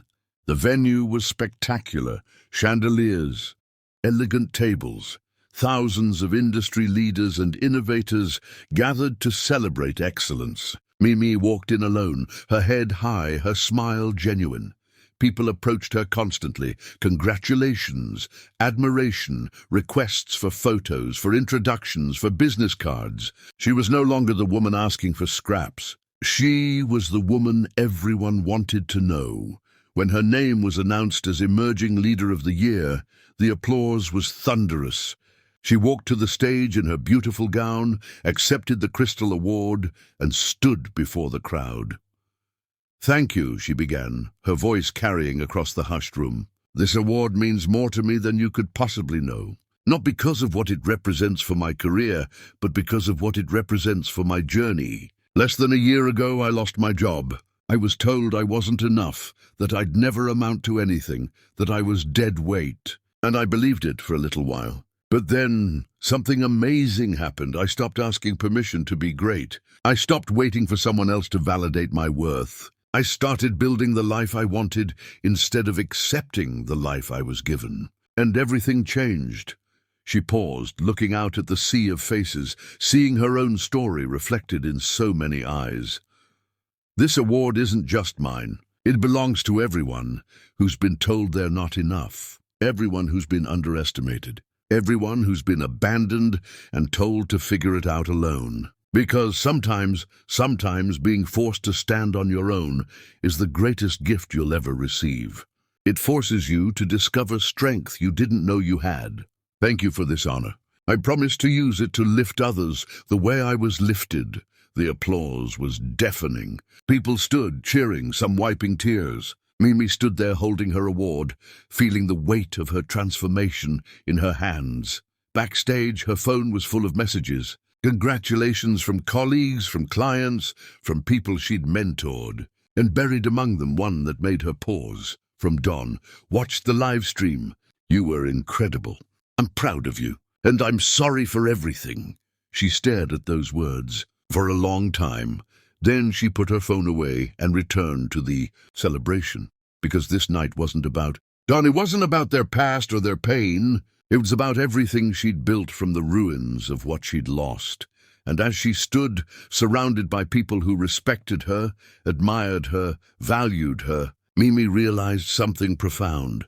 She'd finally become the woman she was always meant to be, not despite her husband's cruelty, but because of it. The worst thing that ever happened to her had become the catalyst for the best thing she'd ever become. And that transformation was worth every painful step it took to get there. Chapter 8, The Cold Truth. She didn't need revenge. His regret was punishment enough. Mimi came home from the gala after midnight, still wearing her beautiful gown, carrying her award in one hand and her heels in the other. The house was dark, except for a single lamp in the living room, and there sat Don, still awake, still dressed, staring at nothing. He looked up when she entered, and something flickered across his face, or pain. She looked radiant, even exhausted, glowing with the kind of happiness that comes from being seen and valued. "You're home," he said softly. "I am." "How was it?" "As it was wonderful. Probably the best night of my professional life. I watched the live stream. Your speech was—" He struggled for words. "It was powerful, Mimi. You've become someone incredible." "Thank you." Her tone was polite but distant, the way you'd thank a stranger for holding a door. She moved toward the stairs. "Can we talk?" Don stood, his hands shoved in his pockets. "Please, just for a few minutes." Mimi paused, one hand on the railing. She was tired. She wanted to bask in her triumph alone, to reflect on how far she'd come without his presence tainting the memory. But something in his voice, genuine humility maybe, made her turn back. "What would you like to talk about?" "Us, everything. I know I don't deserve your time, but—" "You're right. You don't." She set her award down carefully on the hall table. "But I'll give you 5 minutes because I'm in a generous mood." They sat in the living room far apart, the space between them like an ocean neither could cross. Don looked at his hands, gathering courage or searching for words. When he finally spoke, his voice was barely above a whisper. "I was so proud watching you tonight. So proud and so ashamed at the same time. Because you did all of that without me, despite me. And I realized I've lost something irreplaceable." "Yes," Mimi said simply. "You have. I keep thinking about that night, the night you lost your job. If I could go back, if I could take it all back. But you can't.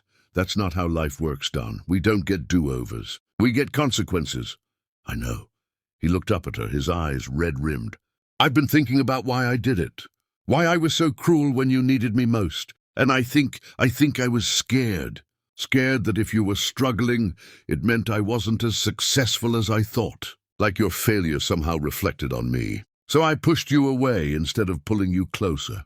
That's a very insightful realization. Did you come to it on your own, or are you seeing a therapist?" "Both. I started seeing someone. After everything started falling apart, I knew I needed help." "Good, that's good." They sat in silence. Don waited for more. Forgiveness, maybe, or at least a softening. But Mimi's expression remained neutral, polite, unmoved. "Is there anything I can do?" he finally asked. "To fix this? To fix us?" "Us." Mimi repeated the word like it was foreign. "There is no us anymore, Don. There's you and there's me. Two people who share an address and a history, but not a life. You made sure of that. We're still married. Legally, yes. But marriage is supposed to be more than legal documents. It's supposed to be partnership, support, love. We don't have any of that. We haven't had it for months. We could rebuild. Why would I want to rebuild something that hurt me? Why would I invest energy into something that brought me pain?" She stood, picking up her award. "You had the chance to be my partner, Don. You chose to be my judge instead. And now you're facing your own judgment, and suddenly you want partnership. It doesn't work that way. So that's it. You're just going to let our marriage die?" "I'm not letting anything die, Don. I'm acknowledging what's already dead." "There's a difference." She walked toward the stairs, but his voice stopped her. "I love you, Mimi." She turned slowly, looking at him with something like pity. "No, you don't. You love what I've become. You love the successful version of me that other people admire. But when I was struggling, when I was lost, when I needed love most, you couldn't even offer basic kindness. That's not love, Don. That's appreciation for a valuable asset. And I'm not an asset. I'm a person." She left him sitting there and climbed the stairs to her room, closing the door on his pain the way he'd once closed the door on hers. The following weeks were excruciating in their normalcy. Don tried. She had to give him that. He tried in all the small ways people try when they've realized they've lost something irreplaceable. He started doing dishes, not just his own, but all of them. He bought groceries without dividing them into separate sections. He left notes around the house. "Hope you have a great day," and "proud of you," little attempts at connection that felt desperate and hollow. Mimi acknowledged these gestures with polite thanks and nothing more. She didn't mock him or punish him actively. She simply continued living her life, and that life no longer had room for his late-blooming consideration. At work, Elevation Brands was thriving beyond anyone's expectations. After Mimi's award, opportunities multiplied exponentially. Major corporations wanted to work with them. Universities invited her to speak. Other cities requested them to expand into their markets. Mimi and Tobias started planning a national expansion. They'd gone from a 2-person operation to a team of 20 in less than a year. They'd helped hundreds of businesses not just survive, but flourish. They'd created jobs, built communities, changed lives. And with each success, Mimi felt further removed from the woman who'd sat in Don's study and accepted his cruelty without protest. That woman felt like a character in someone else's story, someone she'd read about but never really known. Don's situation continued to deteriorate. The lawsuit moved forward. His attempts to negotiate failed. The bankruptcy filing became inevitable. He lost the business he'd spent years building. Colleagues who'd once praised him now avoided his calls. The house went into foreclosure proceedings, though those moved slowly enough to give him time to figure out next steps. He tried to talk to Mimi about it, tried to discuss what would happen when the house sold, where they'd go, how they'd manage. She listened politely and said what was true. She'd already been looking at places of her own. She had enough money to buy something modest, something that was entirely hers. The house had never really felt like hers anyway. "You're really just going to leave?" Don asked one evening, standing in her doorway while she packed boxes. "We're both leaving, Don. The house is being sold. We're both moving on, but together or separately." She looked at him with the same calm expression she'd worn that first night when he delivered his ultimatum. "Separately? So you're divorcing me? I haven't filed paperwork yet. But yes, that's where this is heading. Unless you genuinely believed we could continue living this way forever." "I believed we could heal. That given time doesn't heal wounds you keep reopening, Don. Every day we stay in this marriage is another day of pretending we're something we're not. I'm not interested in pretending anymore." He sat down on her bed, his shoulders slumped. "I destroyed everything, didn't I? My business, my reputation, us. Everything I touched turned to poison. You made choices," Mimi said, continuing to pack her books. "Choices have consequences. You taught me that lesson very thoroughly. I'm just applying what I learned. How can you be so cold?" She paused, holding a book she'd read during those early desperate months, a self-help title about rebuilding after loss. She'd highlighted entire passages, written notes in the margins, clung to its wisdom like a lifeline. "I'm not cold, Don. I'm clear. There's a difference. Cold is when you push away someone who loves you because it's convenient. Clear is when you refuse to go back to a situation that broke you because you've learned your value. I spent months being cold to survive. Now I'm clear because I've healed. Without me. Yes, without you. That was your choice, remember?" A phone call interrupted them, Mimi's phone, a number she didn't recognize. She answered, listened for a moment, then her expression shifted to something Don had never seen before. Pure, undiluted shock. "Are you serious?" she said into the phone. I don't even know what to say. Yes, absolutely. Thank you so much." She hung up, staring at nothing, her hand covering her mouth. "What happened?" Don asked. "That was a publisher. A major publisher. They want me to write a book about my journey. They're offering an advance it's more than I made in 2 years at my old job. They want to do a national release, speaking tour, everything. Mimi, that's incredible." "I'm writing a book," she said, the reality sinking in, "about resilience, about rebuilding, about learning to value yourself when the world tells you you're worthless." But when she looked at Don and he saw it in her eyes. The book would include their story, not in cruel detail, not with vindictiveness, but truthfully. The husband who abandoned his wife when she needed him most. The woman who rose from that abandonment to build an empire. "I won't use your name," Mimi said quickly. "Everything will be anonymous. But the story, our story, it's part of my journey. I can't tell the truth about my transformation without including what I was transforming from." Don nodded slowly. "I understand. I guess I'll be the cautionary tale. The villain who taught the hero what she needed to learn. You're not the villain, Don. You're just not the hero. And that's okay. Not everyone gets to be the hero." She returned to her packing, and Don sat there watching her, understanding finally settling in like stones in his stomach. She was leaving, not just the house, but him. Not with anger or vengeance, but with clear-eyed determination.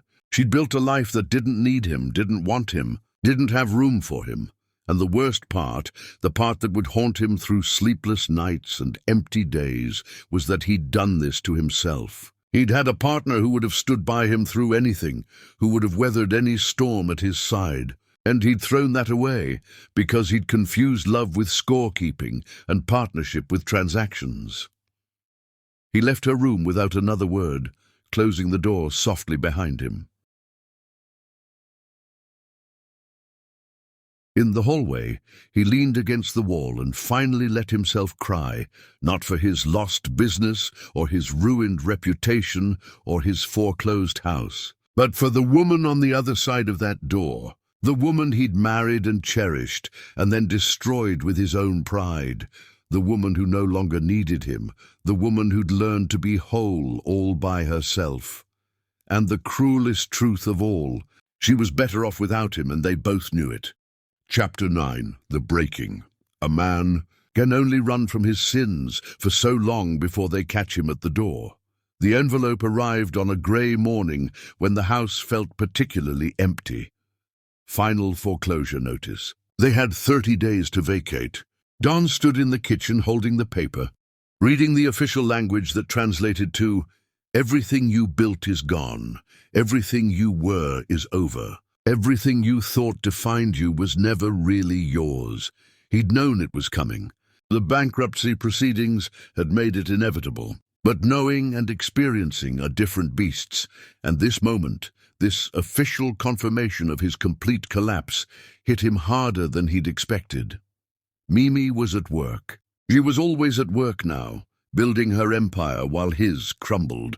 He'd spent the morning on the phone with his lawyer, discussing settlement options for Henderson's lawsuit. The best-case scenario was still catastrophic. The worst-case scenario was unthinkable.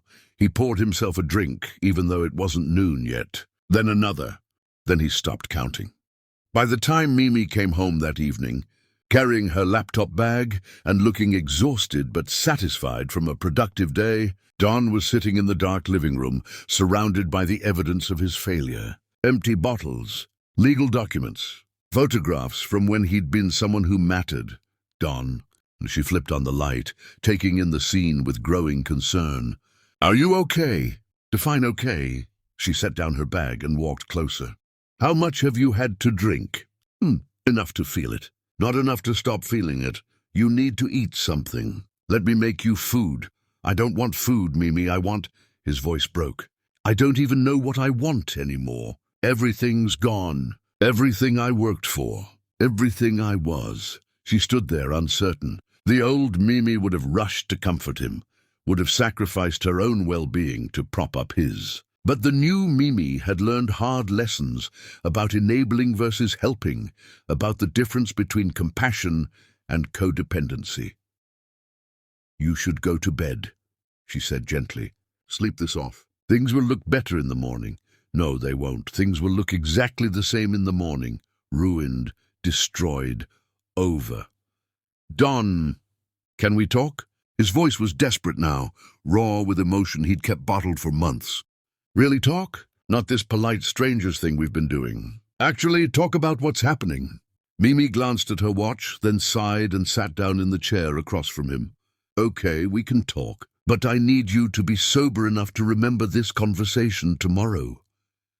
"I'm sober enough."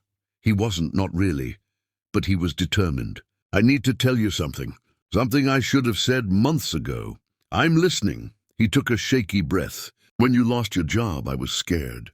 Terrified, actually. Because I'd built my entire identity around being successful, being the provider, being the one who had everything figured out.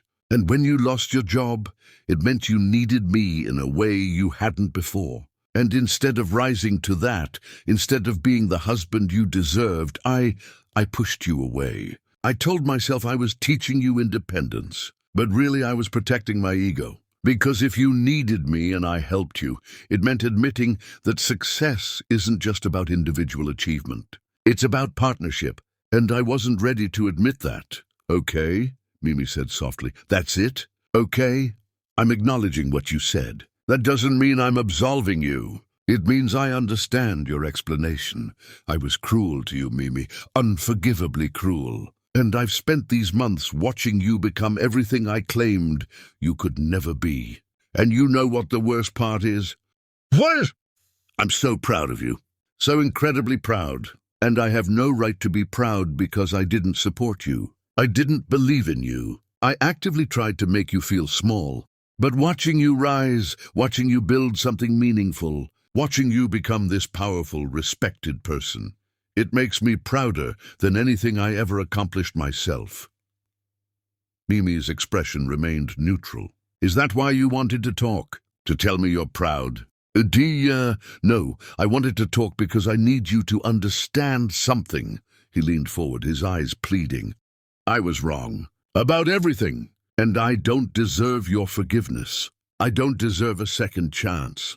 But I need you to know that losing you, really losing you, not just living in separate rooms, but losing you entirely, it's the worst thing that's ever happened to me. Worse than the bankruptcy. Worse than the lawsuit. Worse than losing my business. Because at the end of all of this, I could survive having nothing if I had you. But having nothing and losing you? That's unbearable. You didn't lose me, Don. You threw me away. There's a difference. I know. God, I know. And I would do anything to take it back. To be the man I should have been. To support you the way you supported me for years. To be your partner instead of your critic. But you can't take it back. The damage is done. The trust is broken. The love is... She paused, searching for the right word. "The love is gone, Don. I don't feel it anymore. I look at you and I feel sadness for what we could have been. But I don't feel love. I don't feel anger either, which might be worse. I just feel nothing." He flinched like she'd struck him. "Nothing? Nothing. You're like a stranger who I used to know very well. Someone I have history with, but no future. Is there any chance?" His voice cracked. "Any possibility that we could try again? That I could prove I've changed? That we could rebuild?" Mimi was quiet for a long time, considering her answer carefully. When she finally spoke, her voice was gentle but firm.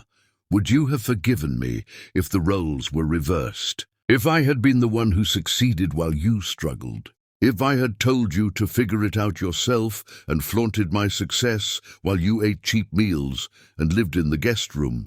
If I had mentioned other men casually and bought myself expensive things while you went without? Would you have forgiven that? Would you have wanted to rebuild with someone who treated you that way?" Don opened his mouth to answer, then closed it. Because they both knew the truth. He wouldn't have. He would have called it unforgivable. Would have said she'd shown her true colors. Would have walked away and never looked back. The hypocrisy of asking for what he wouldn't give was laid bare between them. "I thought so," Mimi said quietly. But people change. Yes, they do. You're changing now because you've lost everything and you're scared. But that's not the same as changing because you've genuinely grown. That's changing because the consequences finally caught up with you.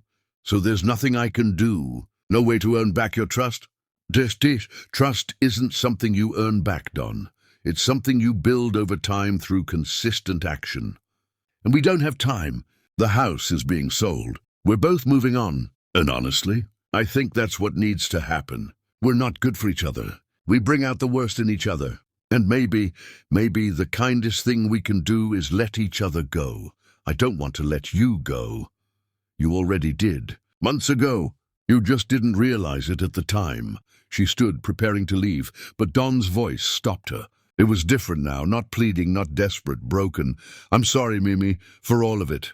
For not being who you needed. For wasting the gift of your love. For being too stupid and arrogant to recognize what I had until it was gone. I'm so sorry. She looked at him, really looked at him, and saw something she'd never seen before. Genuine remorse. Not regret about consequences, but true understanding of the pain he'd caused. I believe you, she said softly. And I forgive you. Hope sparked in his eyes. You do? Yes, not because you deserve it, but because I deserve to let go of the anger I've been carrying. Forgiveness isn't for you, Don. It's for me. It means I'm no longer giving you the power to hurt me. It means I'm choosing peace over bitterness. But it doesn't mean we're staying together. Forgiveness and reconciliation are two different things. I understand. He didn't, not really, but he was trying. I hope you rebuild, Don. I hope you learn from this. I hope you become the kind of man who shows up for people when they need him, who values partnership over competition, who measures success by relationships instead of bank accounts. I genuinely hope all of that for you, but I won't be here to see it. She walked toward the stairs, then paused. And Don, thank you. For what? For teaching me what I'm worth. For pushing me to discover my own strength. For showing me that I don't need anyone else to be whole. You broke my heart, but you didn't break me. And in trying to destroy me, you actually saved me. So thank you for that. She left him sitting there in the wreckage of his life, processing the strangest gift anyone had ever given him. Gratitude for his cruelty. Appreciation for his failure to love her properly. Don sat in the dark for hours after she went to bed. The alcohol wore off, replaced by terrible clarity. She was right about everything. He'd thrown away the best thing in his life because he'd confused love with keeping score. He'd destroyed a partnership because he'd wanted to be superior instead of equal. And now she was leaving. Not with anger or vindictiveness, not with dramatic pronouncements or slammed doors, just with quiet determination and clear-eyed recognition that some things, once broken, can't be fixed. He thought about the man he'd been arrogant, cruel, so certain of his own righteousness. He thought about the man he'd become, humbled, broken, finally understanding what actually mattered. And he thought about the man he might become if he took the lessons she'd taught him and actually applied them. But he'd have to become that man alone. Because Mimi Winsett had finally learned that she didn't need anyone's permission to be extraordinary. She didn't need anyone's approval to value herself. She didn't need anyone's support to build an empire. She'd learned to be complete all by herself.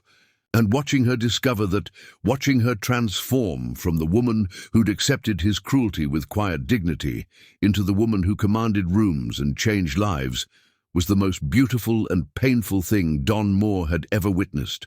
He'd wanted to teach her a lesson about independence. Instead, she'd taught him a lesson about consequence, and it was a lesson he'd spend the rest of his life trying to learn. Chapter 10. The Reckoning. Forgiveness is not a gift, it's a contract. And the terms are mine.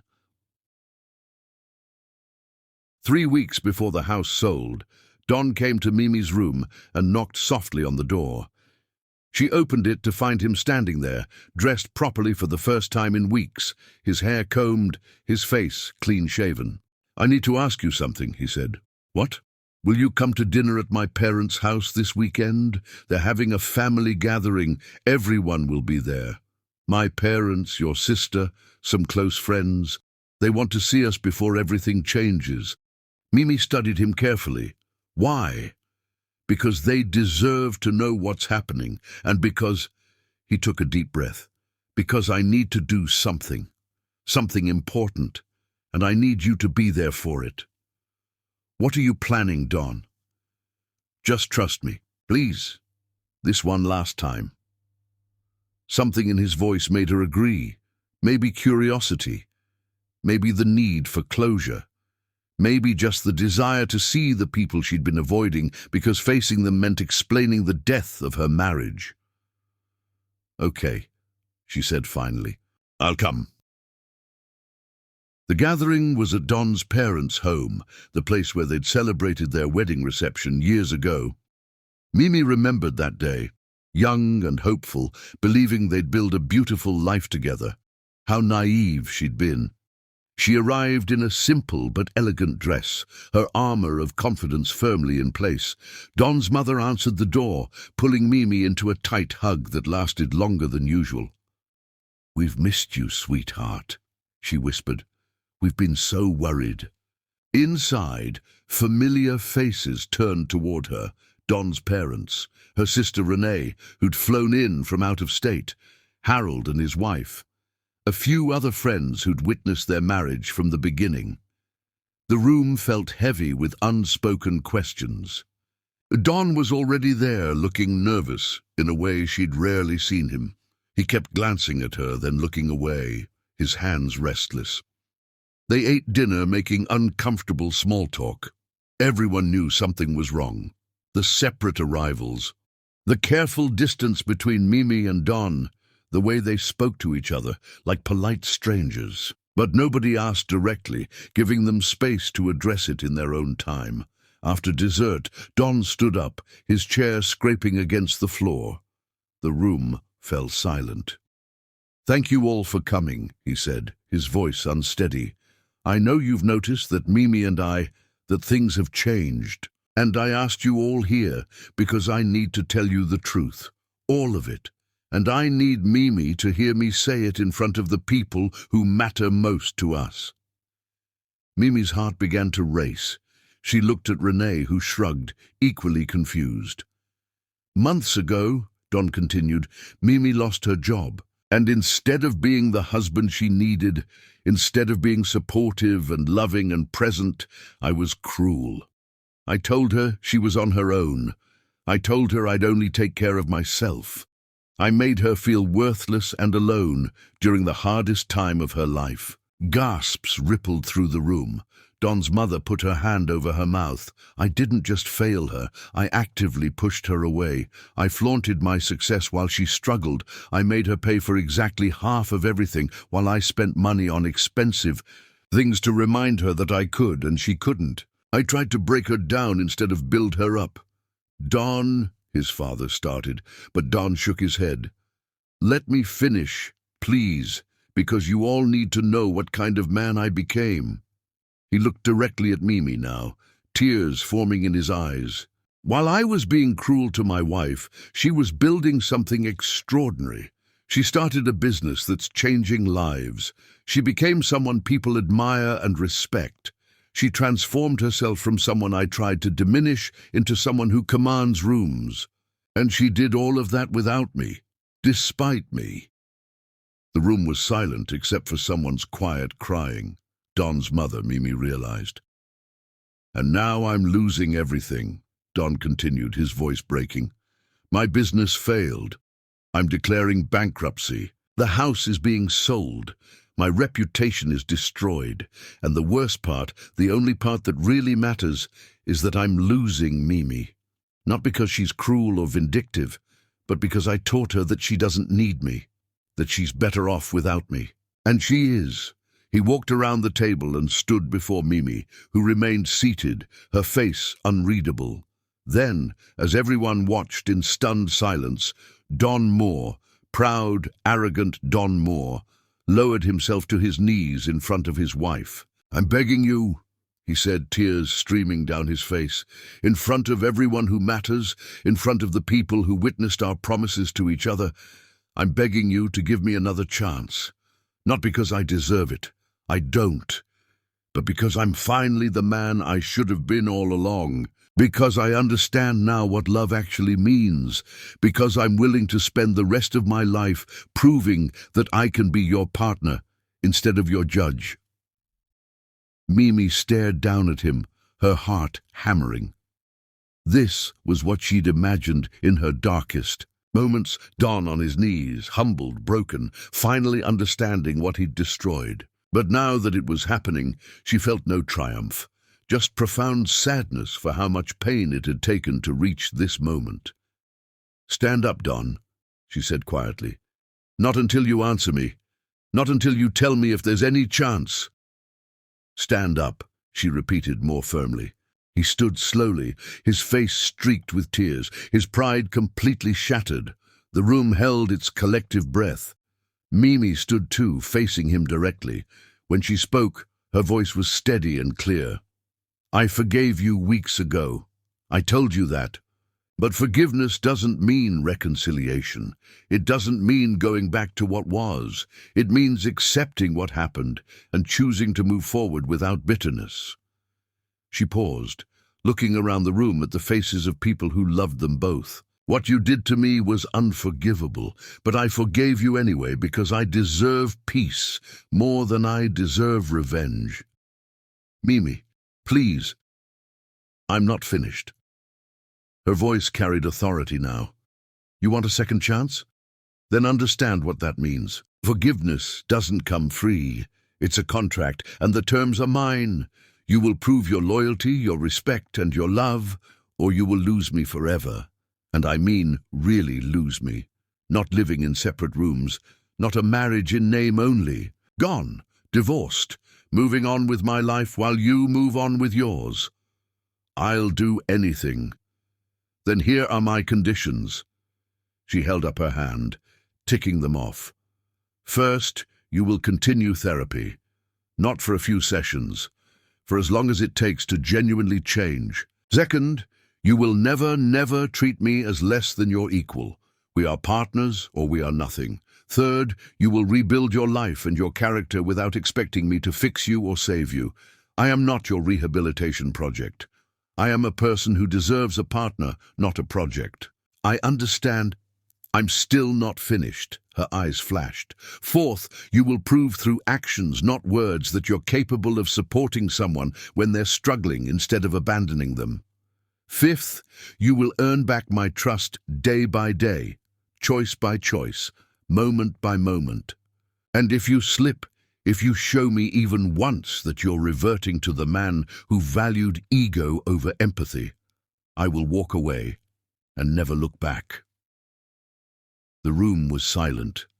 Don stood before her, humbled and broken, but also somehow stronger than he'd been in months. Because for the first time, he was facing the truth of who he'd been and who he needed to become. "I accept your conditions," he said, "all of them. And I will spend every day proving that I'm worthy of the second chance you're considering giving me. I'm not considering it, Don. I'm testing it. Starting now. Prove to me you've changed. Prove to everyone in this room that you understand what partnership means. And then, maybe then, we'll see if there's anything worth rebuilding." She extended her hand. Not in reconciliation, not in forgiveness already granted, but in conditional possibility. Don took it, and she saw something in his eyes she'd never seen before. Not pride, not arrogance, but genuine humility, true understanding, the recognition that power had shifted permanently, and the only way forward was to accept that shift completely. "Thank you," he whispered. "I won't waste this chance." "You better not," Renee called from across the table, her voice thick with emotion. "Because if you hurt my sister again, you'll have me to deal with. And I'm not as forgiving as she is." Nervous laughter broke the tension. Don's father stood and walked to Mimi, pulling her into a hug. "I'm proud of you," he said quietly, "for everything you've become, for how you've handled this, for demanding what you deserve." The gathering slowly transformed from tense confrontation into something else, careful celebration perhaps, of truth told and accountability claimed. People hugged Mimi, told her they admired her strength, apologized for not seeing what was happening sooner. And Don, he stayed close, but not too close, attentive but not suffocating, present but not presumptuous. Learning, perhaps, what it meant to respect someone's boundaries while showing up for them. As the evening ended and Mimi prepared to leave, Don walked her to her car. "I meant what I said in there," he told her. "Every word." "I know, but Don, meaning it and doing it are different things. I need to see the doing. You will. I promise you will."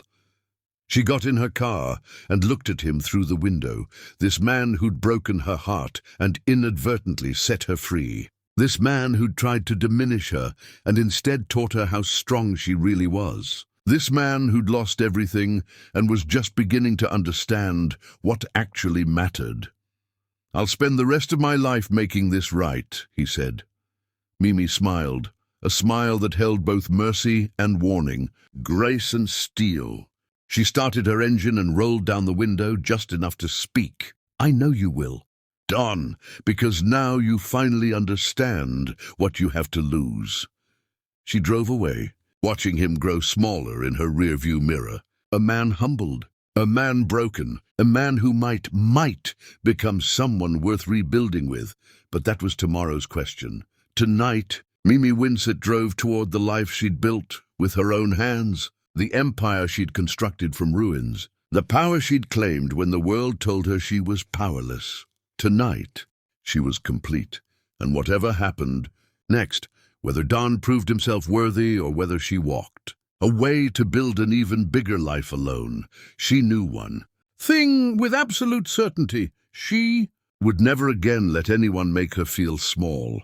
She would never again accept crumbs when she deserved a feast. She would never again be anything less than the extraordinary woman she'd fought so hard to become. The power was hers now, and she would never give it away again.